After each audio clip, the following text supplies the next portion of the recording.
Good morning. So I'm inviting the choir up to join me in singing this song, and I'd also like to invite you to join us in singing this song. We are going to, you'll recognize it, but we'll have the words up on the screen for you. So if you'd like to stand up with us and sing, we'd love to have you do that.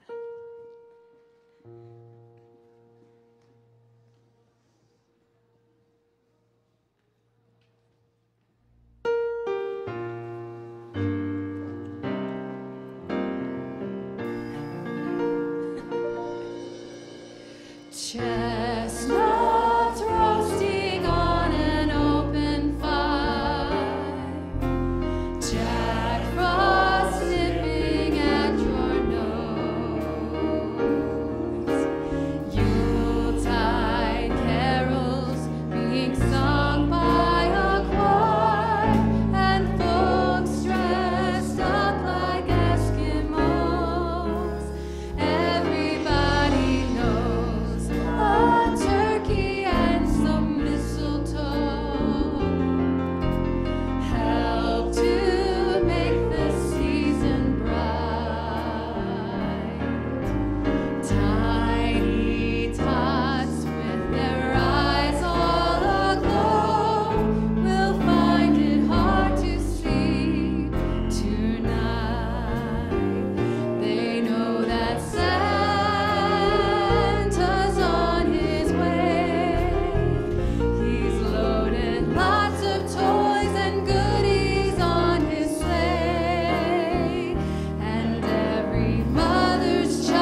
few quick announcements here. This is probably our busiest week of the year, so we got a ton of stuff going on, a ton of fun stuff going on, a ton of chances to help us out here as well. If you got a little time and would like to do a little bit of service.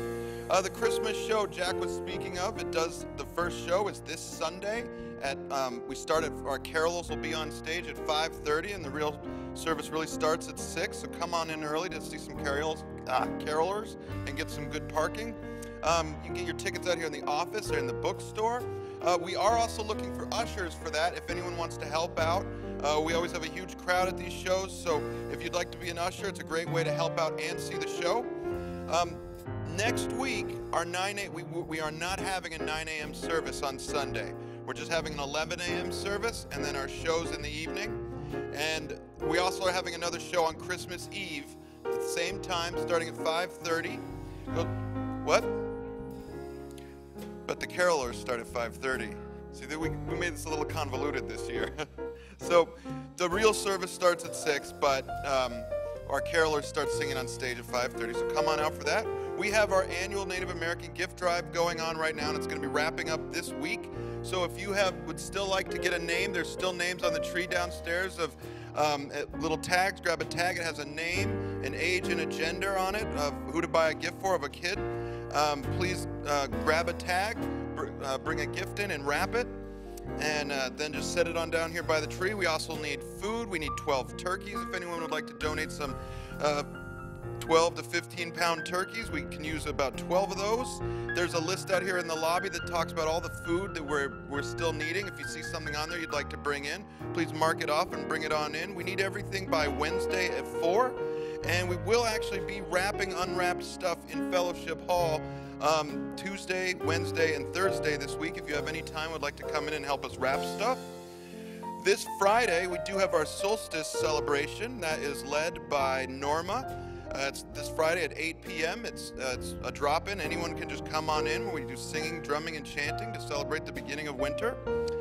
Also coming up here, we have our New Year's Eve meditation service with Jack and Norma, and that's Monday the 31st, 11:15 p.m., and it goes into the new year till 12:15 a.m. on January 1st. Everyone's invited to come to that. That's right here in this room. And we also have our children's Christmas party today at 12:30. It's downstairs. There's games, we have stories, we have special gifts for the children, and there's even a visitor in red. So come on out for that and bring your kid on down. It's always a good time. Thank you.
All right, I'm going to invite the choir to come back up. And we are going to sing What Child Is This? And we'd love for you to stand up and join us in singing this as well. It is the caroling season.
Testing there is okay, good.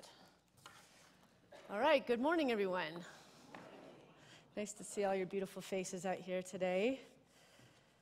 So today I'm going to be doing kind of a different type of a talk for this type of time of year. I tend to do that. I was like, I don't know if I should do this talk, but then the universe had somebody come and talk to me on Friday, and I was like, all right, I am supposed to do this sermon this Sunday, but it's the week of winter solstice, so that's happening this Friday. And the winter solstice represents a time of inner reflection. These next few days are the darkest days. They get darker and darker and darker till the 21st.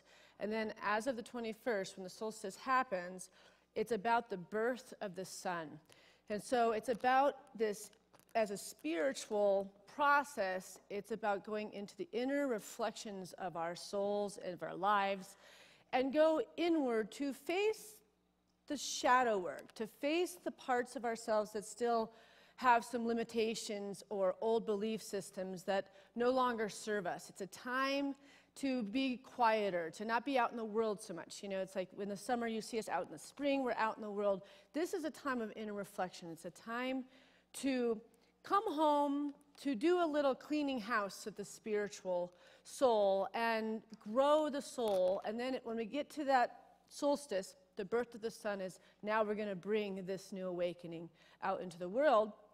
to transform things, to have a better out-picturing of what we're holding inside, so that we're really going to have a more cleared perspective on what we want to create and how we're going to birth that into our lives. However, there are some people that are on the path, or that aren't on the spiritual path, that during this time, this is the darkest days, right? These are the darkest days going into the birth of the sun. And if we're not in our meditation techniques, doing things each day to keep ourselves connected with that greater power, that greater spirit that's within us, then you're probably seeing some nasty behavior from people at this time.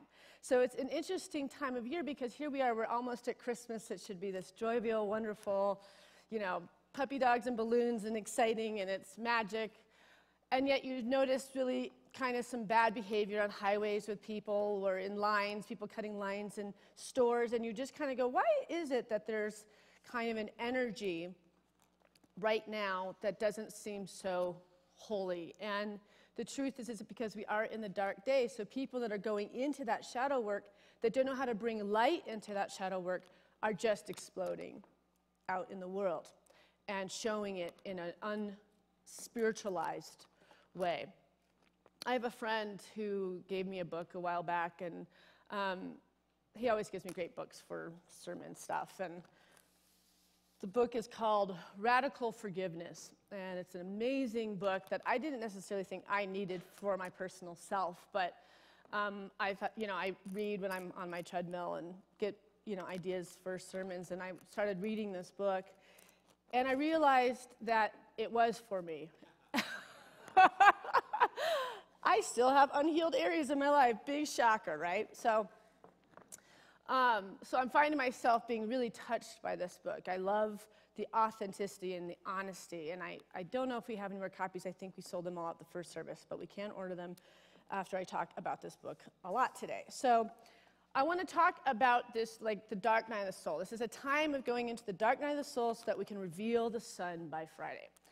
And in the Radical Forgiveness book, he says this: what appears to be cruel and nasty behavior on somebody's part, or a situation like an illness or a difficult situation, might be exactly what we need and have indeed called forth. Situations that appear to be the worst that could possibly befall us may hold the key to healing something deep within us that keeps us from being happy and prevents our growth. What is it doing? The people and circumstances that seem to us to be the most troublesome and the least likable could therefore be our greatest teacher. The people and circumstances that seem to us to be the most troublesome and the least likable could therefore be our greatest teacher. We talk about that a lot in Unity, about the difficult situations in life being our greatest teacher, or the most difficult people in our life tend to be our greatest teacher. They teach us to have more compassion. They teach us to have more patience. They teach us to go deeper and deeper into understanding this human condition.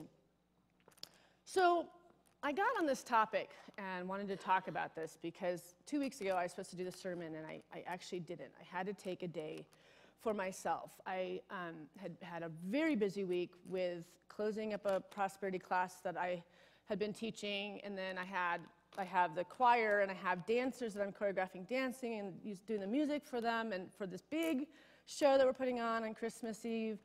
And I was just going 100 miles an hour. And in the midst of the busyness, my dog, Gilly, which I talk about him a lot because he's my baby, got very sick and got an ear infection in his ears that spread to his eyes, and they had to put him on major drugs and put a cone on his head, and it just was having this on top of everything else, taking the dog everywhere, and him not feeling good, and then having a really bad reaction to the antibiotics that they gave him. He stopped eating and he stopped drinking for a few days. So you can imagine how much that made me nervous. This dog is like my life. Like he literally, I have children, and they're my life too, but I love this dog. It's just like, it's ridiculous. Anywho. So I realized that I was in absolute and total fear around this dog. That when he's been a trigger for me. This dog is a trigger for me. He brings up something that clearly is not healed in my life. So I'm dealing with the dog not drinking or eating, and I'm consumed in fear that this dog could die. And I'm realizing that the consumption of fear is coming from the fact that my son has died and that I went through that experience. And I had a dog that died 10 years ago because of a bone that she ate that had rat poison in it, and it killed her. So I'm realizing I've got this pain body that is so deeply still has work to do, that things can leave me, things can die, things can scare me, right? So I don't have really a good capacity to go, okay, the dog is sick, and not totally go to a 2,000 of this is horrible, even though this is really just an eye infection, an ear infection, but the dog is failing. It's not eating and it's not drinking. And at one point, I have Mike take him to a dog park and just see if he'll play with that cone on his head and just get kind of goofy, and maybe it would make him hungry. And I'm sitting in the car and I'm watching Mike, and I'm seeing the dog's not really playing like he usually does. He looks really weak, and I'm observing my pain body, my fear, and it is taking me over in a way that I can't stop it. I cannot. I'm like trying to affirm, I'm trying to see it differently in my mind's eye. I mean, I teach all this stuff, and I can't pull myself out of this fight or flight I'm having in the car watching the dog, in the dog park. And I realized that I just start saying the Lord's Prayer around him. The light of God surrounds you, Gilly. The love of God enfolds you. I'm just saying that, trying to climb myself off the mountain. And I finally turn the prayer around. I realize it's not about Gilly. It's about me. So I start saying the light of God surrounds me. The love of God enfolds me. The power of God protects me. Because what I'm seeing is through a lens that I'm separate from God. And so that's why this fear is taking over me. Because this is of the world. This is that things can hurt me, make me afraid, can take something away from me. But when we're connected with God, as God, through us, that fight or flight mechanism doesn't take over, because we realize God is greater than everything. So the light of God surrounds me. The love of God enfolds me. The power of God protects me. In A New Earth, Eckhart Tolle says it this way: it is only when memories, that is to say, thoughts about the past, take you over completely that they turn into a burden, turn problematic, and become part of your sense of self. Your personality, which is conditioned by the past, then becomes your prison. Your memories are invested with a sense of self, and your story becomes who you perceive yourself to be. This little is an illusion that obscures your true identity as timeless and formless presence. Because of the human tendency to perpetuate old emotion, almost everyone carries in his or her energy field an accumulation of old emotional pain, which I call the pain body. Because of the human tendency to perpetuate old emotion, almost everyone carries in his or her energy field an accumulation of old emotional pain, which I call the pain body. And my pain body was good and healthy that day. What I really needed to do was realize that I've got to start trusting that things aren't going to be taken away from me. The things that I love so dearly will not be taken away from me. And after he played at the dog park and I had taken the day off, I actually did come to the church, and I asked some people that are really deeply prayerful people to please pray with me, for me and for him, so we could just sit and receive those prayers, because sometimes we need others to lean on, and I have a hard time asking for prayers from people. I'm giving prayers for everybody, but I really need to be able to be vulnerable enough to say, I really need somebody to pray for me right now, right? So this kind of comes down to, when you think about Christianity and that original sin, this idea that we come in almost fragmented because of something someone else did and left us as this sinner idea. The term original sin deals with Adam's sin of disobedience in eating from the tree of knowledge of good and evil, and its effects upon the rest of the human race. Original sin can be defined as that sin and its guilt that we all possess in God's eyes as a direct result of Adam's sin in the Garden of Eden. The doctrine of original sin focuses particularly on its effects on our nature and our standing before God, even before we are old enough to commit conscious sin. So this idea really comes down to the fact that we come in fragmented, and so, in the traditional Christian way, we baptize babies so that we are already clearing them and we're dedicating them to the spiritual, the religious life, so we get rid of that sin and hopefully they'll live a spiritual, religious life. And yet in unity, we believe that we're made in the image and likeness of God, that we came from God, that this being came in perfect, right? Any damage that happens to people happens of the world. The thing that the world is the representation of things that come from outside of ourselves, the attainment of bigger things like houses, cars, men, women, whatever, that are outside that we think are going to fulfill us and make us happy or secure us. And many of us have gotten to the point where we've secured all those things and then we found ourselves extremely empty.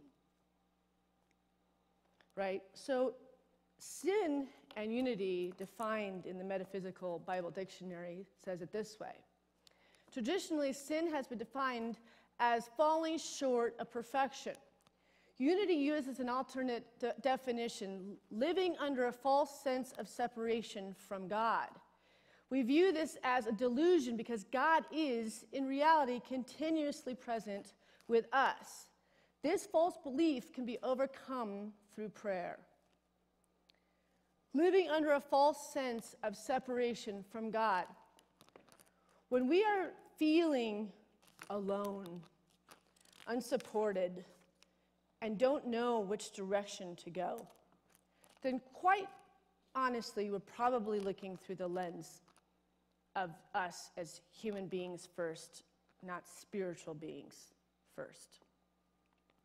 Both are important. We need to know the human being because that's what functions in this world. But the spiritual being is the one that helps us fly in this world. That the spiritual being helps us manifest out of thin air in this world. The spiritual being heals us of terminal illnesses. The spiritual being says, no, you are limitless. Any old belief system or old habits can actually be overcome because the power that lives within you, lived within Christ, is you. As you and out picturing. So what is it that you're harboring inside your consciousness that says that you're less than whole, less than perfect? Because we are the co-creators with God. So we get precisely what we want. As a soul, what we have done is come into the human experience in order to have a number of experiences of separation and duality, because this is a world of duality and separation. And this is why we have come here, to get what oneness really is. Isn't it interesting that we have to witness duality for us to actually know what oneness really is? Right? It's that contrast between darkness and light. We find so much more light from the darkness of our lives. So same with the duality, with the quicksand, standing on unsolid ground. Does it make us manifest our understanding of our connection with the oneness, with this greater whole, this greater power we call God? In order for us to really get what is happening in the spiritual world, we have to experience the opposite vibration. It's possible that we have agreed with many souls where we would give each other these experiences, and these are where we get our life lessons. So on that level, we get what we want on a spiritual level, but on a human level, we are not aware of this. It all happens on a very unconscious level. Okay, this is not the bubblegum part of spiritual work right here. This is the hard stuff. To really think about the hardest stuff that's happened in our lives could possibly been chosen by us, by our unconscious minds, or it could be a karmic contract before we came in here, that we said, I want to grow my soul this lifetime. I want to overcome. I want to feel the darkness so I can become the light, so that I can transform my world, my consciousness, and I can lay forth a foundation where this environmental situation can be healed through me, as me, Jesus through me, because I want to see 7 generations down there. I want to help when I get in there this time. I want to make a difference. I want to be the difference. So we were given all these obstacles and these difficult things to do to come up to, proving that this power lives within us. And if we can overcome these difficult things, then what can we do with the manifest of the law of attraction to bring about the healing we're seeking in this world? It's not about God punishing us. It's about God growing us. It's not punishment. It's growing us. In A New Earth, Eckhart Tolle says it this way: any negative emotion that is not fully faced and seen for what it is in the moment it arises does not completely dissolve. It leaves behind a remnant of pain. Children in particular find strong negative emotions too overwhelming to cope with and tend to try not to feel them. In the absence of a fully conscious adult who guides them with love and a compassionate understanding into facing the emotion directly, choosing not to feel it is indeed the only option for the child at that time. Unfortunately, that early defense mechanism usually remains in place when the child becomes an adult. The emotion still lives in him or her, unrecognized and manifest indirectly, for example, as anxiety, anger, outbursts of violence, a mood, or even as a physical illness. In some cases, it interferes with or sabotages every intimate relationship. Most psychotherapists have met patients who claimed initially to have had a totally happy childhood, and later the opposite turned out to be the case. So even people with good parents, they're saying somehow the human experience, we all come out with skinned knees. We come out with some sort of trauma that came from the childhood. And so there must be something honorable about this, that we come out with a cut in our heart. Something made us feel less than perfect. It's part of the spiritual evolution, right? So we come out with different issues. So for me, in my childhood, I had learning disorders. So I didn't even learn how to read until I was in 3rd grade. And had really low self-esteem around me being smart enough, getting through school. And so taking exams was like the same feeling I felt in the car of fear when I watched my dog running in that field. Exams would just stop me, I had an extreme fear of public speaking, which it's true, and I did, but obviously I've overcome that. I become quite the thrill seeker of wanting to overcome my fears. That's something that I love doing. That's what I was put here to do. I like putting on my helmet, jumping off the cliff without a parachute. I just love to test that relationship with God and experience the awakening and the opening of life. So when I was in high school, I had a history class that I was failing, and I was told that I had to do a speech on something in history, and I had to have we didn't have PowerPoints back then, we actually did it like on the cardboard thing, and I had to talk about it and do the whole thing, and I remember standing outside of the class getting ready to do this speech, and I knew that if I did not get an A on this speech, I was going to fail this class. And the teacher was actually doing it kind of as a charity to help me try to pass this class, and I was standing there, and I remember that pain body experience where the flood of fear, pure, unadulterated fear overcame me. And to the point where I just felt that I was going to just turn into like a puddle. It was like I was dying, literally. I was literally dying, from emotions. And it became so palpable that I just grabbed the board and I ran. And I went to my car. And I didn't complete it, and I did fail the history class. And I was so disappointed in myself. I was so disappointed that I let myself down, that I knew I could do this, but somehow that fear, it just took hold, And I still realized I still have a lot of self-confidence issues going on with me that I hadn't overcome. So what if you were told that there will be circumstances throughout your life to bring up these old wounds in order for you to grow from them?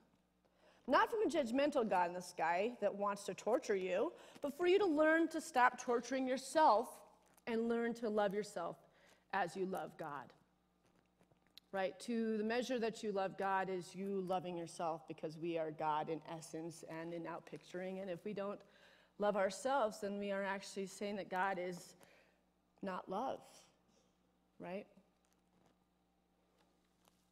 In radical forgiveness, he says, we at the soul level get precisely what we need in our lives for our spiritual growth. How we judge what we actually get determines whether we experience life as either painful or joyful. This is very important right here. If you want to do a screenshot on this, this is a good one. We at the soul level get precisely what we need in our lives for our spiritual growth. How we judge what we actually get determines whether we experience life as either painful or joyful. So who views life as being painful? It's okay, you can be honest. Today. Sometimes, okay, today. So we have about 25 hands up. And who sees life through the lens of joyful?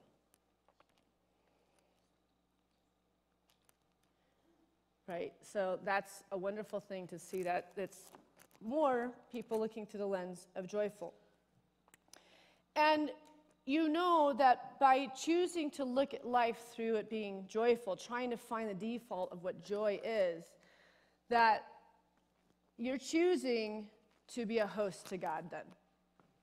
Right, so you can either be a host to God or a hostage to your ego.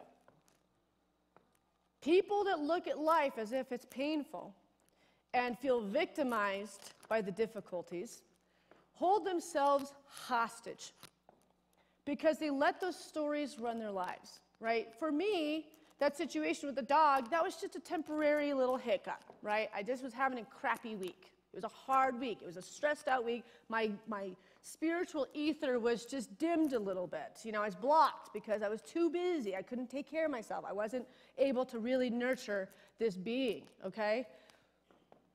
But if I lived in a state like that every day, which I know people do because I counsel people every day, I don't know if I'd want to be on this planet. Because when you view that your life is hard, what are you doing? You're attracting more circumstances to your life for you to say that it's hard. You're determining from what you're holding and harboring in your head, in your heart, and your spirit, life is hard. And so then the universe keeps showing you opportunities to believe what you are affirming about your life. So I'm going to read a little story. It's a really good example on how this works, how we all play as actors in each other's lives, right? So, you know, there's no coincidence that we're all in this room together today, right? There never is. And Edgar Cayce talks about soul groups. We show up in each other's lives at different times to play out a condition for healing, for greater understanding, for greater knowledge. And so sometimes we show up in somebody's life to really hurt them, for them to find the places that they hurt from their childhood so that they can come up and overcome that difficult thing that they're harboring. It's not fun to play that actor. It's much more fun to play the healer, the listener, the crier, the weeper, the one that just is with people's emotions and healing, right? But sometimes we have to be the one that hurts people too. We don't get to all say we're all perfect. We've all hurt somebody, right? And when we can be really deadly honest with ourselves that we've been that person too, that's where radical forgiveness begins. That I've also been the hurter. I've also been the receiver, but none of us are victims in it. That everything has a predestination. There's a reason for everything. So in the book, the writer of this book has his sister Jill come to town, and she's in a really bad place. Her husband has been cheating on her on and off throughout their 20-year marriage, and she's disgruntled and sad and has list after list of why she is a victim in this situation. Now, let me preface this, that this topic right now, and if anybody's been through a spouse cheating on you, I'm not being insensitive here. I do understand that that's a very brutal, horrible experience to go through. But this is just a really great example for you to start to look through a different lens, that you can always see why something is happening in your life. So, the author asks his sister, are you willing to entertain the idea that something else is going on? In fact, the willingness to see the situation differently is the key to your healing. In fact, 90% of healing occurs when you become willing to let in the idea that your soul has lovingly created this situation for you. However, prior to this step, you can take a perfectly rational step that enables you to see things differently right away. It involves separating fact from fiction. It means recognizing that your belief has no factual basis whatsoever. I know that's hard on this topic. It is simply a story you have made up based on a few facts and whole lot of interpretations. In your case, the facts were that Dad didn't hug you, didn't spend time playing with you, didn't hold you, didn't put you on his lap. He did not meet your needs for affection. Those were the facts. On the basis of those facts, you made a crucial assumption. Dad doesn't love me. The next big assumption you made, I continued, based on the facts and your first interpretation that Dad doesn't love, was it's my fault. There must be something wrong with me. That was an ever greater lie than the other assumption. Anytime a situation in our life triggers the memory of this pain or the idea attached to it, we emotionally regress. Thus, we feel and behave like the little kid who first experienced the pain. So you attracted people into your life who would confront you directly with your own pain and make you relive the original experience through them. That is what your husband is doing right now. Of course, I'm not saying he is doing this consciously. He really isn't. He is probably more perplexed at his own behavior than are you. Remember, this is a souls-to-soul transaction. His soul knows about your original pain and is aware that you will not heal it without going through the experience again. Imagine how much of your life force energy you have had to expend just keeping the story about Dad alive. This is so important right here because this is the victimizing part that can take your joy completely away from you in your life. Plus, imagine the amount of energy required to keep down the feelings of grief and resentment wrapped around the story. In addition, all the energy wrapped up around your husband, making him wrong, making yourself wrong, being a victim, and so on. Just being willing to see the whole situation differently enables you to release all that energy and allow it to move through you. Your soul would have brought someone else in to help you heal if it wasn't your husband, Jeff. Like, this would have happened anyway. So it's not just this person. This situation had to come about for the healing to happen. So there are no coincidences. He was willing to do whatever it took to get you to the point where you could look again at your belief about yourself and see that it was not true. Do you realize how much discomfort he was willing to endure to help you? He is not a cruel man by nature, so it must have been hard on him. Jill and her brother reviewed this new way of looking at her situation many times before she returned home. It is always difficult for someone in the middle of an emotional upset to shift into radical forgiveness perspective. When Jill returned to Jeff, she held all this new perspective inside of her, contemplating for about 2 weeks, where the tensions got so high. When Jill said to Jeff quietly one day, "I feel like I've lost my best friend." And he looked at his wife in the eyes and he said, "I feel like I've lost my best friend too." For the first time in months, they connected at the heart. And it goes on in the book that their marriage ended up becoming very authentic and honest. Because she no longer needed that story. She no longer needed to be rejected by him.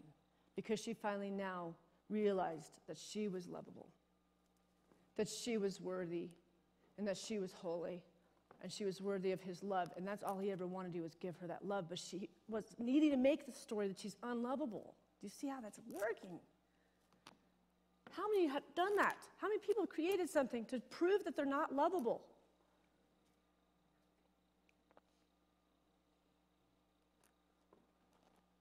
And with that, that's not needed, not wanted, and not necessary, right? When we get those affirmations of negativity where we scream at ourselves or chat with ourselves in a negative way and we put ourselves down, we don't have to analyze what we're saying to ourselves. We just have to say, no, not needed, not wanted, not necessary. I'm more powerful than this. I'm not going to listen to the voice of limitation.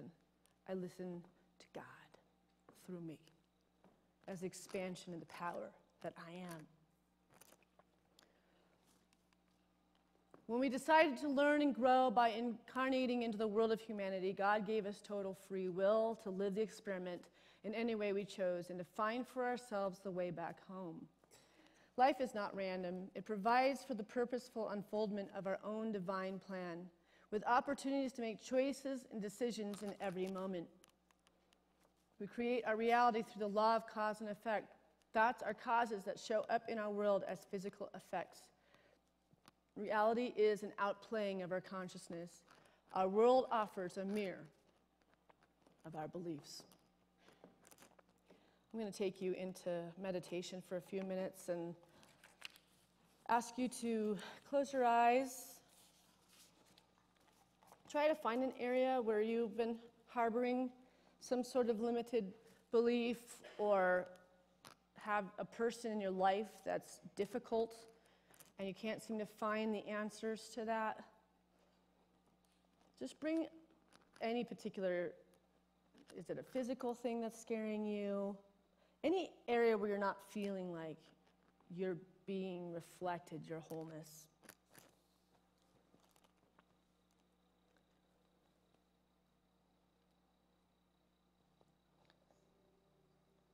Take into mind the situation and tell yourself, I lovingly recognize and accept my feelings and judge them no more. This important step provides you with an opportunity to allow yourself some freedom from the belief that feelings like anger, jealousy, envy, sadness should be denied. No matter what they are, you need to feel your emotions in exactly the way they occur for you, for they are an expression of your true self. Your soul wants you to feel them fully. Know they are perfect and quit judging yourself for having them.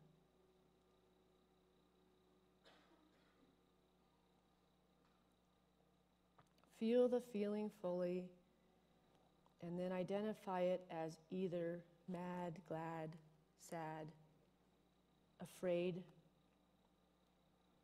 Embrace the feelings in your heart just the way they are. Love them. Accept them. Love them as part of yourself. Let them be perfect. You cannot move into the joy vibration without first accepting your feelings and making peace with them.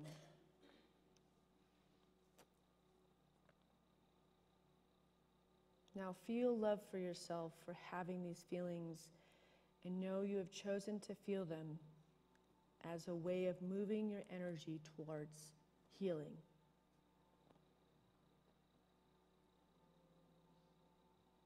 I own my feelings. No one can make me feel anything. My feelings are a reflection of how I see the situation. This statement reminds us that no one can make us feel anything. Our emotions are our own. As we feel, recognize, accept, and love them unconditionally as part of ourselves, we become entirely free to hold on to them or let them go. This realization empowers us by helping us realize that the problem resides not out there, but in here.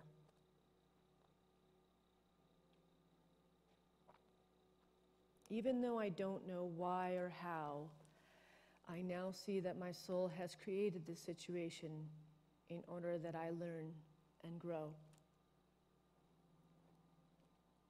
This is the most important statement. It reinforces the notion that thoughts, feelings, and beliefs create our experiences.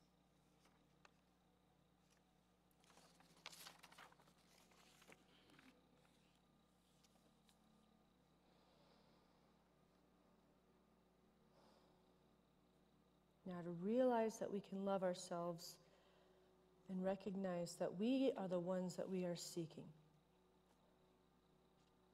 The only approval we need is our own approval.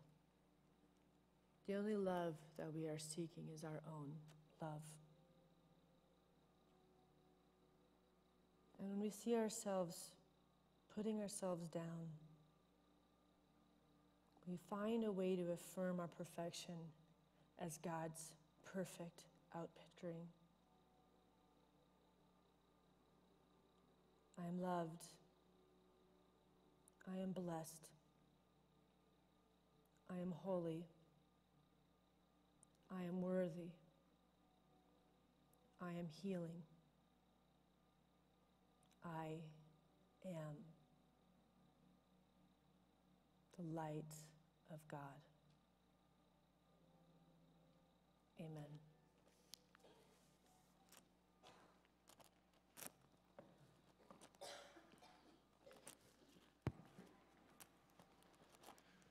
Thank you, Santisha, for that beautiful message. We're going to take an offering for unity now. I'd like to remind you that this holiday season we often get fixated on the physical world, buying the physical things, investing in the physical things. But this is actually a very spiritual season, and we need to be mindful of investing in the spirituality of this planet, the consciousness of this planet. And that's what we're doing today, right now. This is an investment in what we want this world to be, the spiritual evolution that we seek within ourselves and within this planet. So we're going to take this offering, we're going to bless it with this message. I'll say it and then invite you to say it with me. Divine love through me blesses and multiplies all that I have, all that I give, and all that I receive because I give. Please join me. Divine love through me blesses and multiplies all that I have, all that I give, and all that I receive because I give. And we have the opportunity to listen to my niece and Santisha's daughter, Arenya River White, share a beautiful song with us.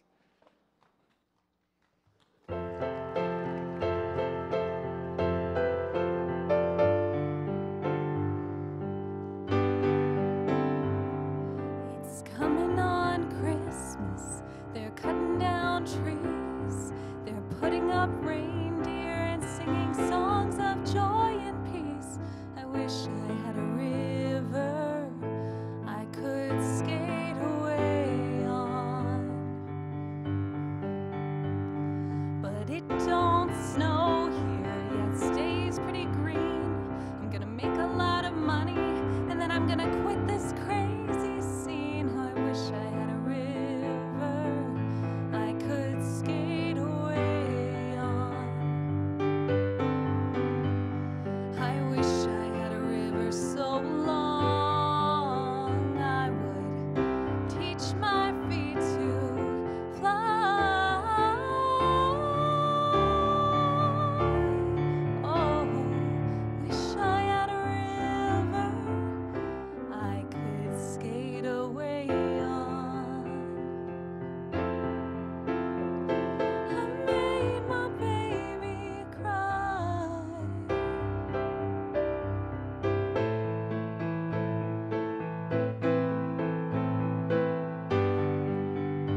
gone and lost the best baby I ever had. Oh, I wish I had a river I could skate away on. I wish I had a river so long I would teach my feet to fly.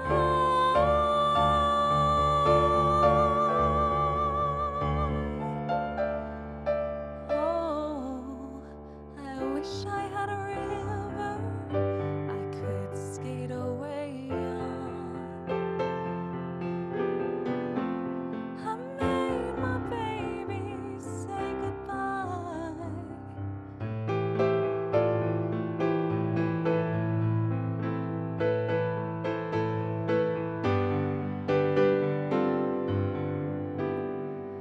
It's coming on Christmas. They're cutting down trees. They're putting up reindeer and singing songs of joy and peace. I wish I had a river I could skate away on.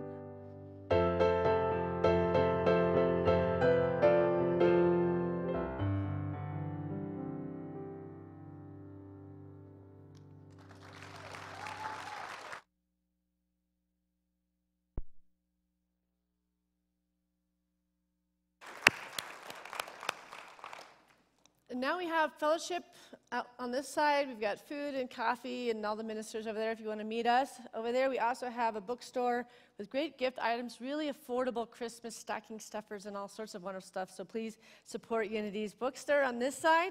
And let's all rise and close with a closing benediction.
All you have to do is love yourself and accept yourself. Amen.